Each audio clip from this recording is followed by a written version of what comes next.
महल मना रे,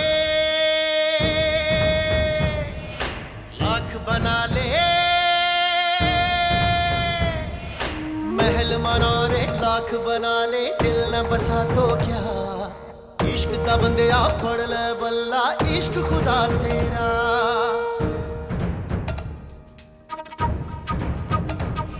पैमाने वफा दस्तारे अना, पैमाने वफा दस्तारे अना, सब कुछ है यही रह जाना। चित बना दे, ईद करा दे, यार मिला साया। रांझण मेरा, माही मेरा, ढोल मिला साया।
थानेदार साहब।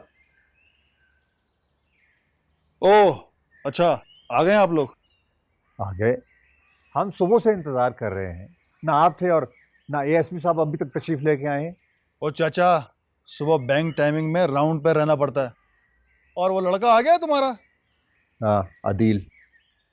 जी मैं ही हूं, अदील, अदील यूसुफजई। अच्छा, तो तुम हो अदील यूसुफजई।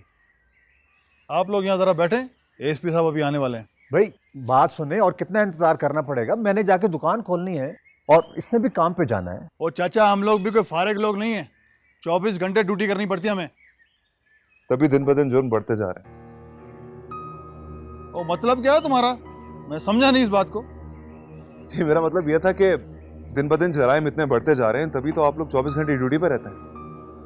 मेरा ख्याल है क्या ना, तो तुम कुछ और चाह रहे थे, लेकिन ओहो छोड़े थानेदार साहब, आप किन बातों में उलझ गए हैं। आप मेहरबानी करके एसपी साहब को फोन करें, अगर उन्हें देर है तो हम कल फिर आ जाएंगे। ओ चाचा, तुमको सीएम के रिश्तेदार हो जो यहाँ बैठ के इंतजार नहीं कर सकते?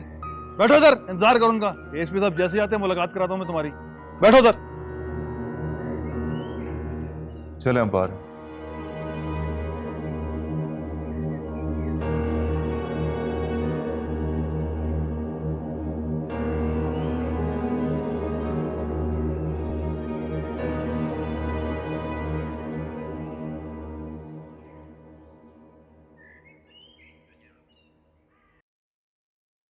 एसपी साहब जी हम सुबह से आपके इंतजार में बैठे हैं जी। सर वो खान साहब के एफआईआर में आपने से बुलाया था। अच्छा, ये अदील है मेरा बेटा। लेकिन सर हमें पता नहीं कि हमें यहाँ क्यों बुलाया गया है। हम खानदानी और शरीफ लोग हैं। अगर आप शरीफ लोग हैं तो फिर आपको घबराने की जरूरत नहीं है, कुछ नहीं होगा। क्या सर? सर 10 मिनट के बाद अदील को रूम में ले आना। अब सुन लिया ना आप लोगों ने, अब जरा यहाँ आराम से बैठे। चले वहां बैठते हैं।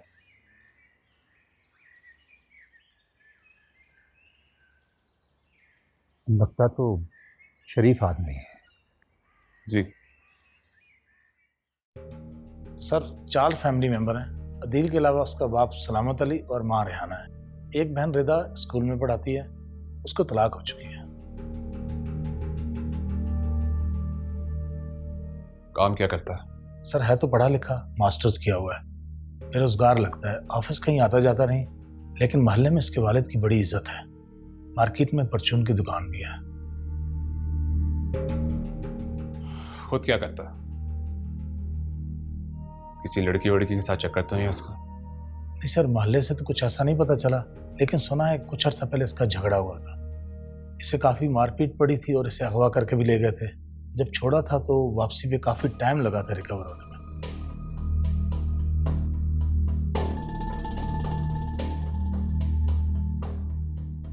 किसके साथ झगड़ा हुआ था? सर ये पता नहीं चला, लेकिन मैं कोशिश कर रहा हूँ। दोस्त उसका पता किया?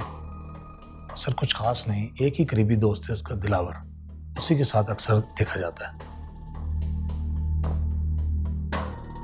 काम क्या करता है? सर वर्कशॉप में काम करता है, मैकेनिक है।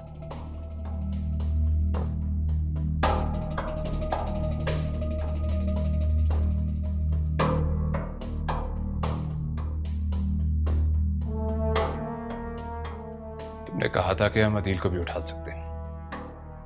सर कोई मसला नहीं, आप जब बोलें, लेकिन मैं जानना चाहता हूँ कि आखिर मामला क्या है। मुन्नज़ा ने हवेली में एक बहुत बड़ी वारदात की है और मुझे लगता है उसमें अदील का भी हाथ है। तो फिर सर ये तो पुलिस का मामला है, रात को उसको लटकाएगी, सुबह तक सब कुछ उगल देगा। इतनी तो मालूमात मुझे भी है।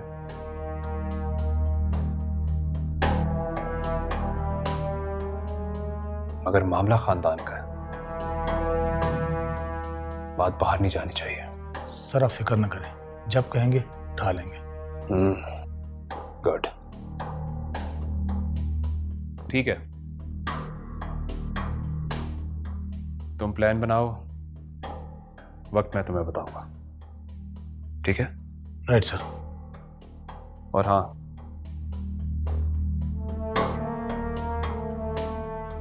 बात लीक नहीं होनी चाहिए। सर आप मुझ पर भरोसा रखें, मैं 2 दिन में सारा प्लान चेकआउट कर लूंगा। Good, thank you sir.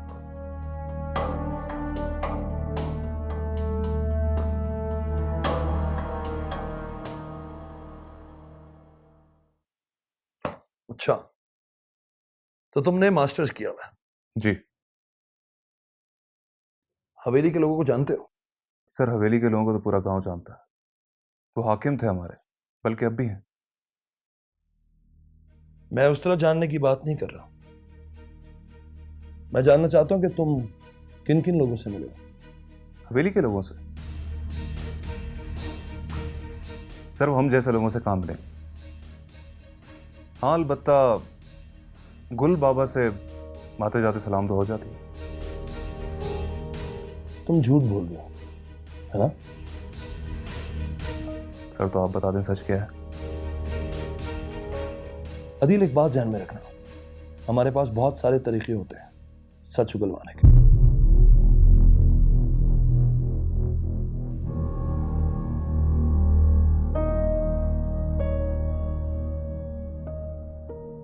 Sir आपने मुझे अब तक ये नहीं बताया कि आपने मुझे यहाँ पे क्यों बुलाया, और हवेली के लोगों के बारे में आप मुझसे क्यों पूछ रहे हैं? क्योंकि तुम हवेली के अतराफ में देखे गए हो, बल्कि बाग में तो पकड़े भी गए हो। सर मालकन हाकिम है यहाँ की, उनके मुलाजिम जब चाहे जिसको पकड़ लें, जिस पे जो चाहे इल्ज़ाम लगा दें। सर मुझे लगता है कि उन्हीं के किसी बंदे ने आपको मेरे बारे में कुछ कहा है। एक बात बताएं, आप खानों के ख़ानदान में से किसी को यहाँ पे लाके इस तरह जलील करेंगे? अदील, मैंने अभी तक तुमसे बहुत आराम से बात की है, तुम्हें जलील नहीं किया है, ये जानते बूझते कि तुम झूठ बोल रहे हो। सर तो आप ही बता दें सच क्या है जो मैं नहीं बोल रहा। सच ये है कि तुम हवेली के सब लोगों को जानते हो, यहां तक कि तुम ज़ेबुन्निसा की पोती महानूर रियासत की वारिस को भी जानते हो।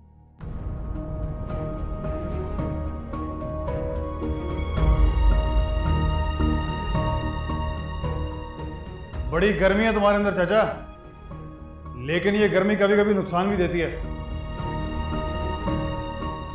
सर ये बात तो पूरा गांव जानता है कि मानूर बीबी रियासत की मालकन है। तुम्हारी कभी महानूर बीबी से मुलाकात हुई है? सर अगर मुलाकात हुई भी है तो उनसे मिलना कोई जुर्म तो नहीं। सर जी लगता है इसे ड्राइंग रूम की सैर करानी ही पड़ेगी। हाँ तो कराएं ना, शौक से कराएं। तो यहाँ पे ही सब कुछ तो होता है। बेगुनाह को आप लोग पकड़ के अंदर डाल देते हैं, उस पर तशद्दुद करते हैं, और जो गुनहगार होता है वो बाहर खुलेआम घूम रहा होता है। और अगर आपको लगता है कि मैं चुप बैठ जाऊंगा तो ये आपकी गलतफहमी है। और मैं ज़ैबुन्निसा को कोई जाहिल हारी नहीं हूं जिसे आप यहाँ पे बुला के कुछ भी सलूक करेंगे। सर आप मुझे बताएं तो, आखिर मेरा कसूर क्या? आप लोगों ने मुझे यहाँ पे क्यों बुलाया? कुछ दिन पहले हवेली में एक हादसा हुआ था, उसकी इंक्वायरी चल रही है और तुम मुश्तबा लोगों में हो। हादसा? कैसा हादसा?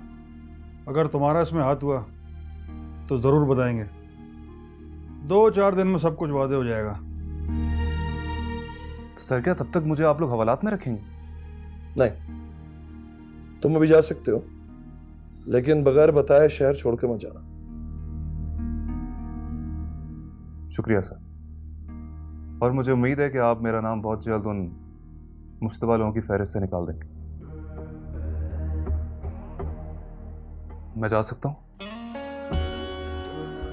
श्योर। Thank you. खुदा हाफिज़। और सर जी आपने इसे जाने दिया, 2 दिन अंदर रखते तो मालूम मैडम के बारे में सब कुछ बता देता। और सर अगवा के बारे में तो आपने कुछ पूछा ही नहीं इससे। कसर गधे और घोड़ों को एक तरह नहीं हाँकना चाहिए। और वैसे भी हमें ऊपर से हिदायत है कि मानूर के केस में ज्यादा लोगों को पता नहीं चलना चाहिए, वरना बदनामी होगी। सर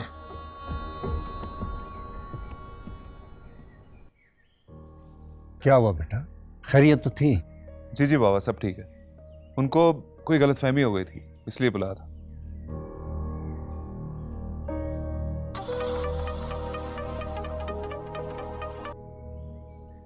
हेलो अदीन, आप ठीक हैं? हाँ मैं ठीक हूँ, बस अब्बू को घर पे छोड़ के तुमसे बात करने के लिए बाहर आया। शुक्र है। पुलिस वालों ने आपसे कोई बदतमीजी तो नहीं की? नहीं, लेकिन इंतजार बहुत करवाया। डीएसपी काफी शरीफ आदमी लग रहा था। लेकिन उन्होंने आपको बुलाया क्यों था? क्लियरली तो नहीं बताया, लेकिन मुझे लगता है कि तुम्हारे गायब होने की इन्वेस्टिगेशन करना चाह रहे थे। अच्छा, लेकिन उन्हें आपके बारे में किसने बताया? पता नहीं किसने बोला। खैर, इस बारे में हम लोग मिलकर तफसील से बात करेंगे। तो फिर आप आ जाएं लेने। नहीं मानूर, अभी नहीं। एहतियात बहुत जरूरी है। हो सकता है पुलिस ने मुझे इसलिए छोड़ा हो क्योंकि वो मेरी निगरानी कर रहे हो। तो फिर आप कब आएंगे? बहुत जल्द। मैं तुम्हें फोन करके बता दूंगा। देखो तुम परेशान मत होना। ठीक है, अपना ख्याल रखिएगा। खुदा हाफिज। खुदा हाफिज।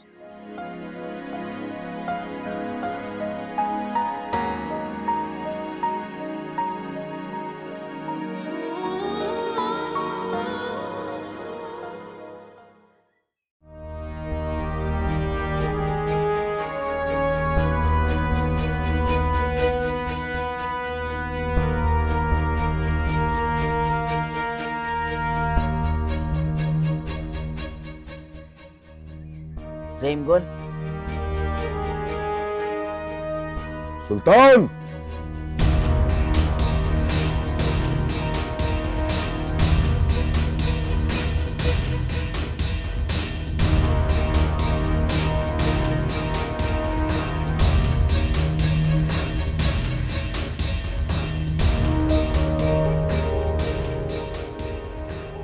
सलाम मालकिन। कहाँ गायब थे तुम सुल्तान? तुम्हें ढूंढने में ही 10 दिन लग गए मुझे। मालकिन 2 दोबारे निकले हुए हैं, रोज ठिकाना बदलना पड़ता है और वो एएसपी कुत्ते की तरह पीछे पड़ा हुआ है। आपने अभी तक उसकी ट्रांसफर नहीं कराई। मुझे भी बहुत परेशान किया हुआ है उसने। तुम्हारे पास कोई इलाज है उसका? मालकिन मेरा तरीका तो आप जानती हैं। लेकिन इतने बड़े अफसर के मारे जाने से हुकूमत बड़ा मसला खड़ा कर देगी। वो एएसपी हमारे रास्ते की बहुत बड़ी दीवार बन चुका है सुल्तान, और एक अहम वजीर उसका चचा है। उसका ट्रांसफर भी इतना आसान नहीं है। मालकिन, रुपए पैसे से हर चीज खरीदी जा सकती है। वो जितने पैसे मांगते आप उसका मुंह भर दें। आपकी दौलत के दरिया का तो एक कतरा ही जाना है। मैंने करके देख लिया है ये, लेकिन कुछ लोग कमबख्त बिकने वाले नहीं होते। उसने मेरी दौलत ठुकराकर मसालिहत के तमाम दरवाजे बंद कर दिए हैं, और अब उससे निजात का सिर्फ एक रास्ता है। मुझे बताओ सुल्तान, क्या तुम ये काम कर सकते हो? मालकिन, आपके हुक्म की खातिर तो मैं किसी की भी जान ले सकता हूं, लेकिन हुकूमत इतने बड़े अफसर के मारे जाने से हमें जिंदा नहीं छोड़ेगी। गैंग के एक एक बंदे को चुन चुन के मारेगी और पूरा गैंग खत्म हो जाएगा। इससे बड़ा नुकसान मेरा हो चुका है। खैर तो है मालकिन, ऐसा क्या हो गया है? जो बात मैं तुम्हें बताने जा रही हूं सुल्तान, वो तुम्हारे सीने में दफन होनी चाहिए। मालकिन, पहले भी आपके सारे राज इस सीने में दफन है। मेरी वारिस हाशिम खान की बेटी हवेली से गायब हो गई है सुल्तान। ये आप क्या कह रही हैं मालकिन? ये कैसे हो गया?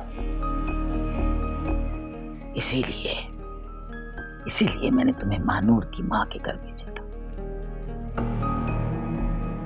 और तुम्हारे आदमियों को निगरानी पर लगाया था। मगर आज 1 महीने से ऊपर हो गया है और उसका कुछ पता नहीं चल रहा।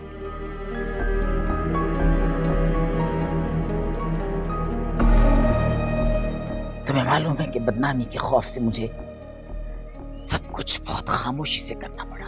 मैं खामोशी से उसे ढूंढती रही, मगर अब मजबूरन मुझे उसके अगवा की FIR कटवानी पड़ी।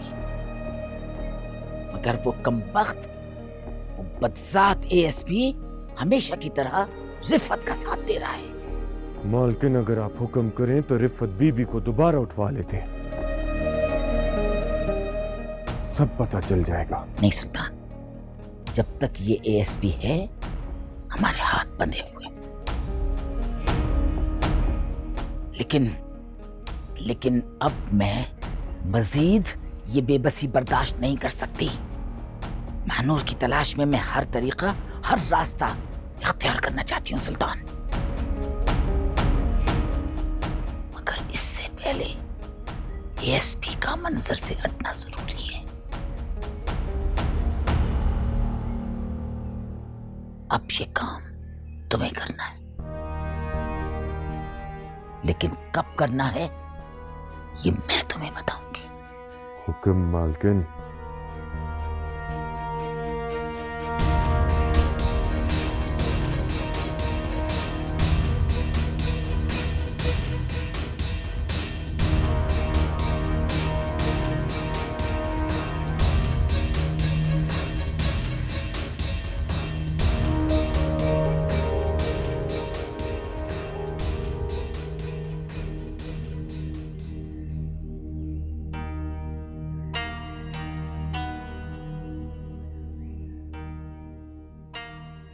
जिस उम्र में तुम हो आबिद खान, उस उम्र में खून गर्म होता है, जोश मारता है। लेकिन हमने जो कुछ भी करना है बहुत सोच समझ कर, तसल्ली से करना है। आप सोचते ही रह गए और दुश्मन अपना काम कर गए। अगर पहले ही दादी से सारे मामलात आप खुद ले चुके होते तो आज ये मुसीबत ना आती, महानूर आपके कदमों में होती। फिक्र मत करो आबिद खान, उसका वापस आना मुकद्दर में लिखा जा चुका है। लेकिन पता तो लगे कि आखिर दुश्मन है कौन। मुझे यकीन है दादी, मुनज्जा और अदील इस खेल में शामिल है। एएसपी हुमायूं ने किसी लड़के को तफ्तीश में शामिल किया है। एएसपी हुमायूं, उसे कैसे शक हुआ?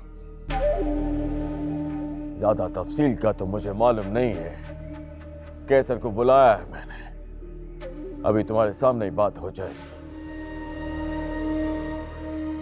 आ गया, आओ आओ आओ आओ आओ। वालेकुम सरकार। वालेकुम अस्सलाम। ये क्या तुम करते फिर हो कैसर?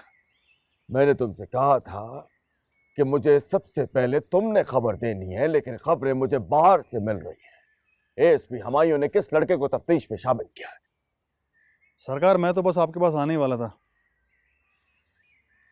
इसका फोन आ गया। सारे काम छोड़ के फौरन आपके पास आ गया हूं। पता कौन है वो लड़का? पूरी बात तो मुझे भी नहीं पता सरकार, लेकिन एएसपी साहब को रिफत मैडम ने उस लड़के अदील के बारे में बताया, और उन्होंने ये भी बताया कि अदील मैडम मानूर से मिला करता था। ये बात रिफत आंटी को किसने बताई? इस बारे में मैं कुछ नहीं जानता सरकार। सुन लिया आपने बाबा, मैं कह रहा था कि अदील भी इस खेल में शामिल है। अब हो गई तसल्ली आपको? क्या बताया उस लड़के ने? नहीं सरकार, वो लड़का तो साफ इनकारी था, और एएसपी साहब भी इधर उधर की बातें करते रहे। असल बात नहीं बताई उसको। एएसपी साहब कह रहे थे कि ऊपर से हिदायत है मैडम मानूर के केस को सीधा रास में रखना है। ये बात नहीं है कैसर। एएसपी जानबूझ के ये कर रहा है, वो रिफत के साथ मिला हुआ है। तो तुम लोगों ने उस लड़के को छोड़ा क्यों? तो सरकार किस केस में गिरफ्तार करते? तुम लोग रोज बेगुनाहों को पकड़ के झूठे केसेस में अंदर कर देते हो। 2 दिन उसे नहीं रख सकते थे? अब एएसपी साहब की मर्जी सरकार। अगर मेरे इख्तियार होते तो सारी रात उसे उल्टा लटकाता, सुबह तक जो पेट में होता बाहर आ जाता। देख कैसर, जो कुछ भी करना है बहुत ही एहतियात से करना है, और सबसे पहले कुछ भी हो मुझे बताना है। जी बेहतर सरकार। इमदाद सरकार। लगता है तू हमारे कैसर की खिदमत ठीक तरीके से नहीं करता। खबरें लेट दे रहा है ये। जा खातर तवाजा कर इसकी। ठीक। सलाम सरकार। वालेकुम अस्सलाम। अब इतरान, हो सकता है तुम ठीक कह रहे हो, लेकिन अगर उस लड़के ने मानूर को अगवा किया होता तो वो इस इलाके से गायब जरूर होता। लेकिन अब एक बात तय है आबिद खान, अगर उस लड़के ने मानूर को अगवा नहीं भी किया तब वो जानता जरूर है कि मानूर कहाँ।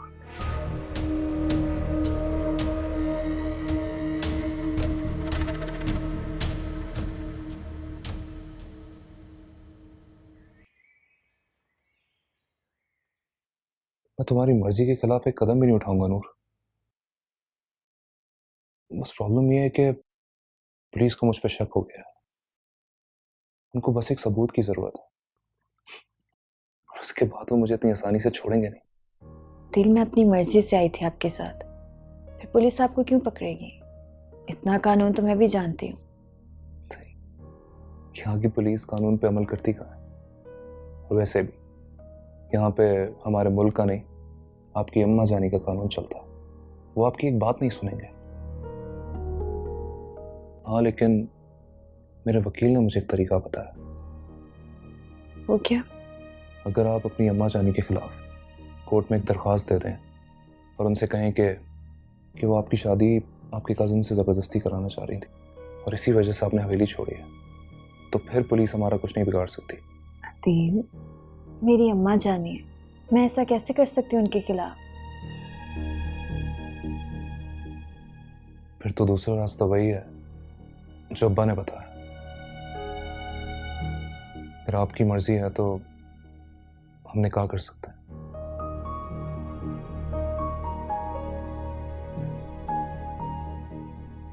जानता हूँ मानूर कि तुम अपनी मामा का इंतजार है, लेकिन वो कब मिलेंगी ये जानना बहुत मुश्किल है। मैं आरिफ अंकल के ऑफिस गया भी था, लेकिन वो अब तक वापस ही नहीं आया। और वही के इंसान है जो आपकी मामा का बता सकते हैं। क्या उनके ऑफिस से उनका नंबर नहीं मिल सकता? नहीं, मैं गया था उनके ऑफिस, लेकिन उनके पियन ने उनका नंबर नहीं दिया। लेकिन अगर तुम नहीं चाहती तो कोई जबरदस्ती नहीं है। मैं आरिफ अंकल का पता करने की फिर कोशिश करूंगा।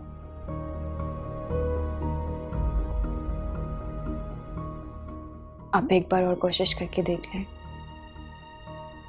वरना जैसे आपके बाबा कहेंगे मैं वो मान लूंगी। ओके, मैं कल फिर उनके ऑफिस जाऊंगा। आप मुझे यहाँ से कब ले जाएंगे? मैं बाबा से मशवरा करके आपको कॉल कर दूंगा। मेरी वजह से आपको और आपके घर वालों को कितनी तकलीफें उठानी पड़ रही हैं। नहीं मानूर, इसमें तकलीफ की क्या बात है? और वैसे तुम्हारे लिए तो मैं हर तकलीफ खुशी से बर्दाश्त कर लूंगा।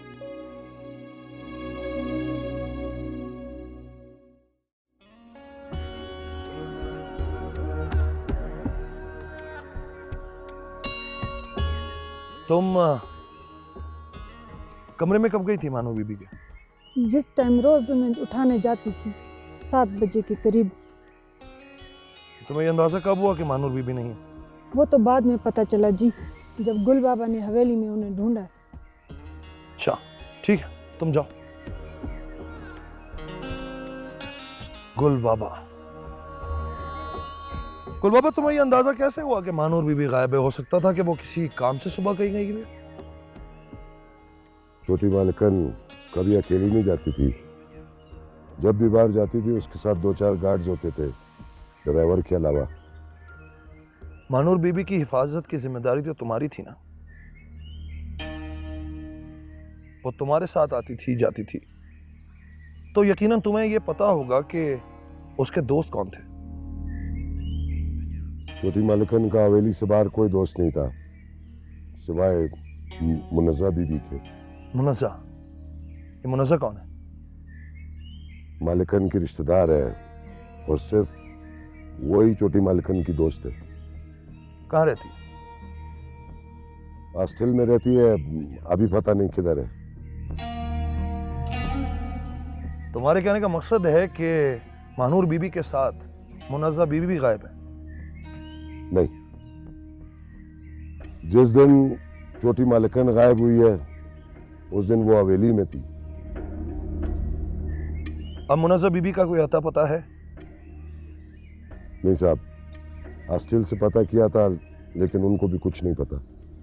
रहीम गुल, तुम्हें पता था कि मानूर बीबी का एक दोस्त था? क्या इस बारे में तुमने कभी मैडम को बताया? नहीं। क्यों? इसलिए कि अगर हम ये बात बड़ी मालकन को बताते तो वो छोटी मालकन के साथ बहुत बुरा सलूक करती। और फिर हमने सोचा कि वैसे भी छोटी मालकन का निकाह तो आबिद खान के साथ होने वाला है, दोस्ती खुद ब खुद खत्म हो जाएगा। क्या वो एक दूसरे को पसंद करते थे? ये मैं नहीं जानता साहब, लेकिन छोटी मालकन जिस रात गायब हुई है उसके दूसरे दिन सुबह मैंने अदील के घर की तलाशी ली थी। अच्छा, तो अगर ऐसी बात थी तो तुम लोगों ने फिर अदील को हवेली के बाहर पकड़कर उस पर तशद्दुद क्यों किया? वो गार्ड्स को गलतफहमी हो गया था। रहीम गुल,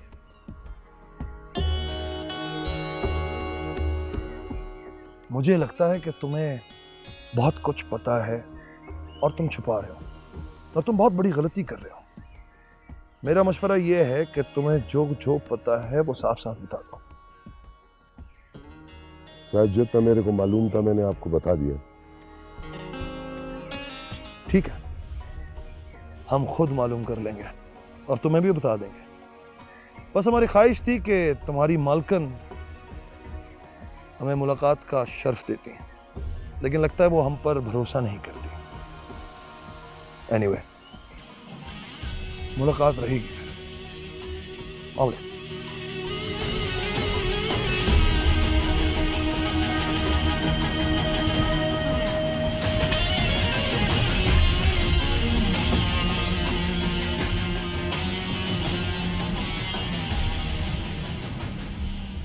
हमाकत है ये, इंतजार का वक्त नहीं है हमारे पास।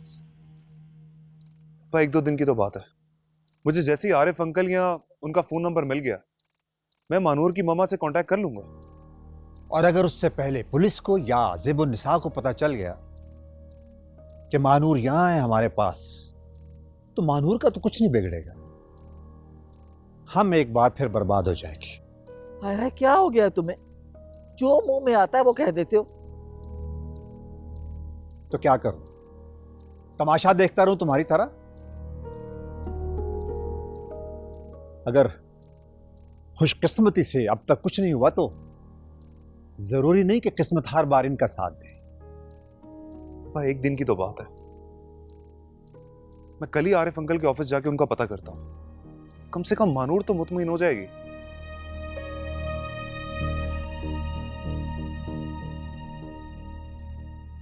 ठीक है,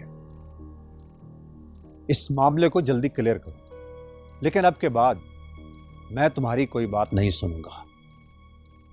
जी। और मानूर अब यहां निकाह के बाद ही आएगी।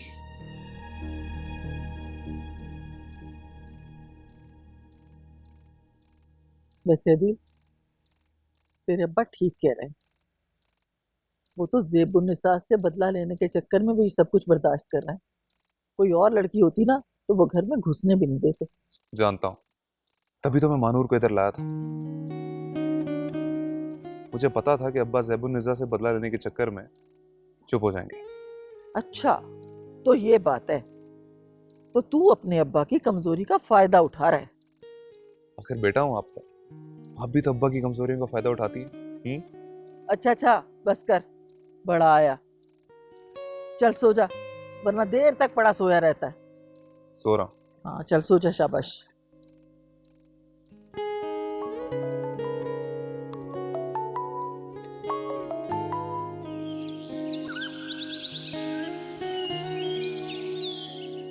वो अदील जो लड़का है काफी सुलझा हुआ पढ़ा लिखा लड़का है। उसने किसी बात का भी जवाब वाज़े तौर पे दिया नहीं। लेकिन लगता है आपने अपने पुलिस वाले मखसूस तरीके अपनाए नहीं उस पर। देखिए मैडम, वो तरीके हम जब चाहें अपना सकते हैं, लेकिन उसूल की बात तो ये है कि मुल्जिम के खिलाफ कम से कम एक से ज़्यादा कोई सबूत हो तो ये सब कुछ किया जा सकता है, वरना किसी बेगुनाह की बददुआ लेने का क्या फ़ायदा। आपके कहने का मतलब ये है कि कोई प्रोग्रेस नहीं हुई है? हम जहाँ पहले खड़े थे आज भी वहीं खड़े। ऐसी बात नहीं है। प्लीज़ आप तशरीफ़ रखिए, मैं आपको समझाता हूँ। प्लीज़ देखिए, हमने हवेली के जितने मुलाजमीन हैं उनको इन्वेस्टिगेशन में ले लिया। आप मुझे सिर्फ इतना बताइए कि आप किसी मुनज़्ज़ा को जानती हैं जो मानूर की कज़न थी? मुनज़्ज़ा?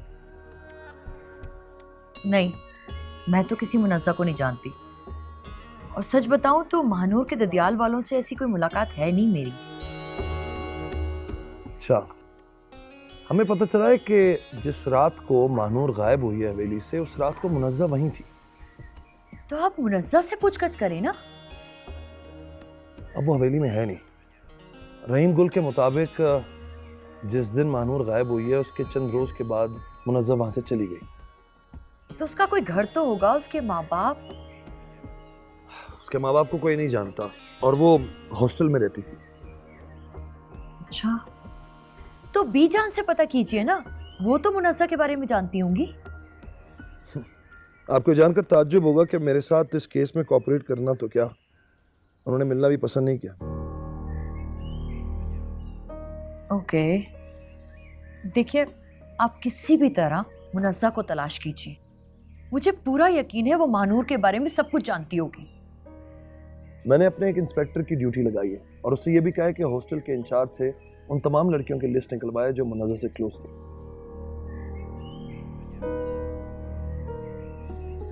अच्छा, क्या आप मेरी अदील से मुलाकात करवा सकते हैं? श्योर सर, आपकी तरह आबिद साहब भी मेरे बॉस हैं, लेकिन असल बॉस तो आप हैं। घुमा फिरा के बात मत करो, come to the point. Sir, वो आबिद साहब ने एक अदील नामी नौजवान की इंक्वायरी के लिए कहा था। सर जी, वो शायद मुनज़्ज़ा बीबी के दोस्त हैं, लेकिन सर अब मामला फैसला कुन पोजीशन पे आ गया।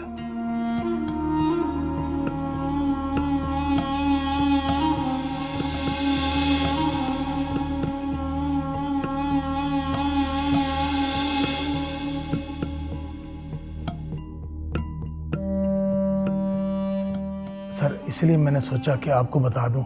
कल को आपको पता लगेगा तो मुझे बहुत शर्मिंदगी होगी। तुमने बहुत अच्छा किया, अक्लमंदी की, मुझे बता दिया। आबिद खान एक जज्बाती नौजवान है, कुछ भी कर सकता है। सर, वो मुझे किसी वक्त भी अदील को उठाने की कॉल दे सकते हैं। अब सर मुझे बताएं कि मुझे क्या करना होगा। तुम एक काम करो, आबिद खान को इस काम के लिए मना नहीं करना, लेकिन इस काम को डिले करना है। ये काम करना है, लेकिन बंदूक किसी और के कांधे पे रखनी है। समझ गए? समझ गया सर, आपका हुक्म होगा तभी कुछ करूंगा। लेकिन सर, आबिद साहब को इस बात का पता न लगे। और बेवकूफ आदमी, मैं कोई बच्चा नहीं हूं, ये बात कहने की जरूरत नहीं है। जिसे तुम आबिद साहब कह रहे हो, उसका बाप हूं मैं। जाओ। Thank you sir.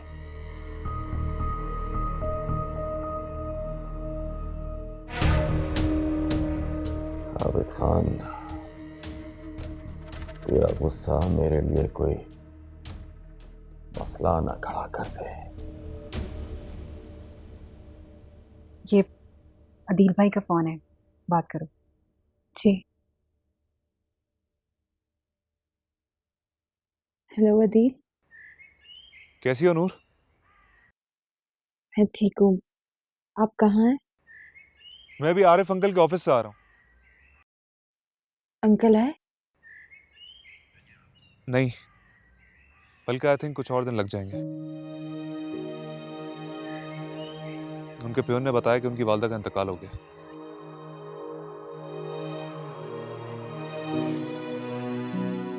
Phone number मिला? हाँ, नंबर तो मिल गया, लेकिन उनसे मोबाइल पे बात नहीं हो सकती। उनके पियोन ने बताया था कि उनके गांव में सिग्नल्स नहीं आते। जब वो शहर आते हैं तो वो भी लैंडलाइन पे बात करते हैं। क्या हुआ नूर? कुछ नहीं, सोच रही हूँ अपनी वजह से आप लोगों को कितनी आजमाइशों में से गुजारूंगी।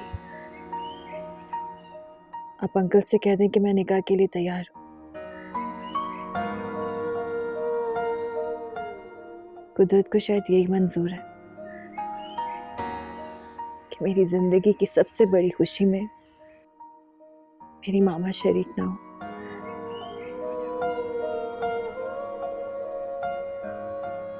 खुदा हाफिज।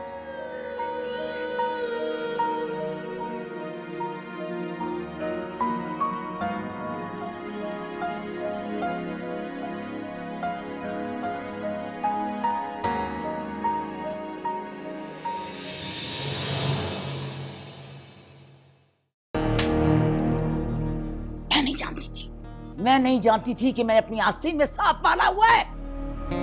मालिकन, मैंने नमक हरामी नहीं की है, मैंने तो अपना फर्ज अदा किया। झूठ बोलता है, बकवास करता है। मेरी पीठ में खंजर घोंपा है तूने और कहता है फर्ज अदा किया है। कौन हो तुम लोग? मानूर का उन्हें ढूंढकर जिंदा मेरे सामने लाए।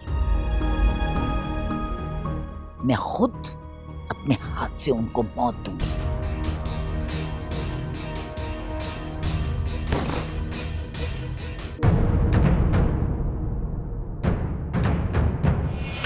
महल मनारे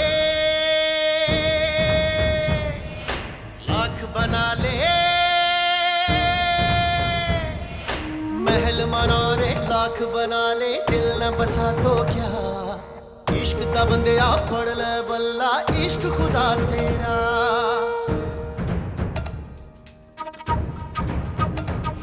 पैमाने वफा दस्तारे अना, पैमाने वफा दस्तारे अना, सब कुछ है यही रह जाना। जिंद बना दे जीद करा दे यार मेरा साया, रांझण मेरा माही मेरा ढोल मिला साया।